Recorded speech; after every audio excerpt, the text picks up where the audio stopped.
ಮಹಾ exit poll Modi 3.0 ವಿಶೇಷ ಕಾರ್ಯಕ್ರಮಕ್ಕೆ ಉತ್ತರದ ರಾಜ್ಯಗಳಲ್ಲಿ 290ರಲ್ಲಿ 230 ಬಿಜೆಪಿ ಗಳಿಸುತ್ತೆ, 57 ಸ್ಥಾನಗಳನ್ನಷ್ಟೇ INDIA ಗಳಿಸುತ್ತೆ. ದಕ್ಷಿಣದ ರಾಜ್ಯಗಳಲ್ಲಿ ಏನಾಗುತ್ತೆ? ದಕ್ಷಿಣದ ರಾಜ್ಯಗಳ ಒಟ್ಟು 129 ಕೇಂದ್ರಾಡಳಿತ ಪ್ರದೇಶಗಳನ್ನು ಬಿಟ್ಟು ಕೇವಲ 5 ರಾಜ್ಯಗಳಲ್ಲಿ ಒಟ್ಟು 129 ಕ್ಷೇತ್ರ ಬರುತ್ತವೆ.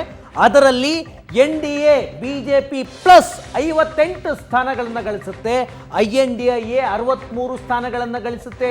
ದಕ್ಷಿಣ ಭಾರತದಲ್ಲಿ ಇತರೆ ಪಕ್ಷಗಳು 7 ಸ್ಥಾನ ಗಳಿಸುತ್ತೆ ಅಂತ ಸಮೀಕ್ಷೆ ಹೇಳುತ್ತೆ.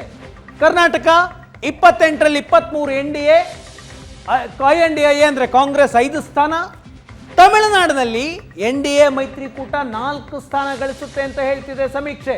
39ರಲ್ಲಿ 4 ಸ್ಥಾನ NDAಗೆ, 34 ಸ್ಥಾನ INDIA ಮೈತ್ರಿಕೂಟಕ್ಕೆ, 1 ಸ್ಥಾನ ಇತರೆ ಪಕ್ಷಕ್ಕೆ. ಆಂಧ್ರದಲ್ಲಿ TDP ಮತ್ತು ಜನಸೇನಾ ಪಕ್ಷದೊಂದಿಗೆ ಬಿಜೆಪಿ ಮೈತ್ರಿ ಮಾಡಿಕೊಂಡಿದೆ. ಆಂಧ್ರದ 25 ಲೋಕಸಭಾ ಕ್ಷೇತ್ರಗಳಲ್ಲಿ 20 ಸ್ಥಾನಗಳನ್ನು ಗೆಲ್ಲುತ್ತೆ ಅಂತ overall survey, poll of polls ಎಲ್ಲ ಸಮೀಕ್ಷೆಗಳ ಅವರೇಜ್ ಪ್ರಕಾರ ಆಂಧ್ರದಲ್ಲಿ ಬಿಜೆಪಿ ನೇತೃತ್ವದ NDA ಮೈತ್ರಿಕೂಟ 20 ಸ್ಥಾನ ಗೆಲ್ಲಬಹುದು.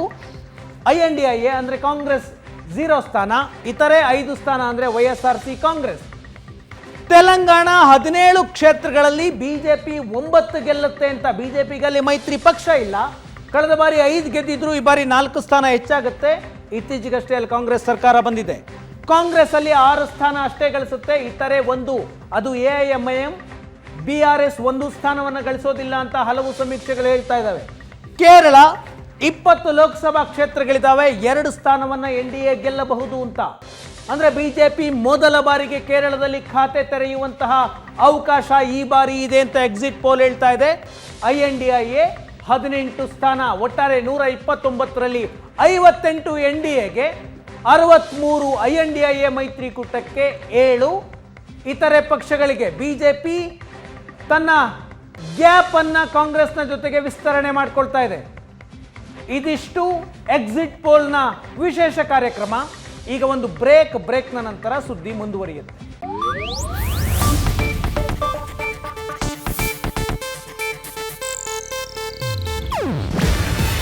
ಇದು ಏಷ್ಯಾನೆಟ್ ನ್ಯೂಸ್ ನೆಟ್ವರ್ಕ್ ಪ್ರಸ್ತುತಿ. ನೀವು ನೋಡ್ತಿದ್ದೀರಾ ಏಷ್ಯಾನೆಟ್ ಸುವರ್ಣ ನ್ಯೂಸ್.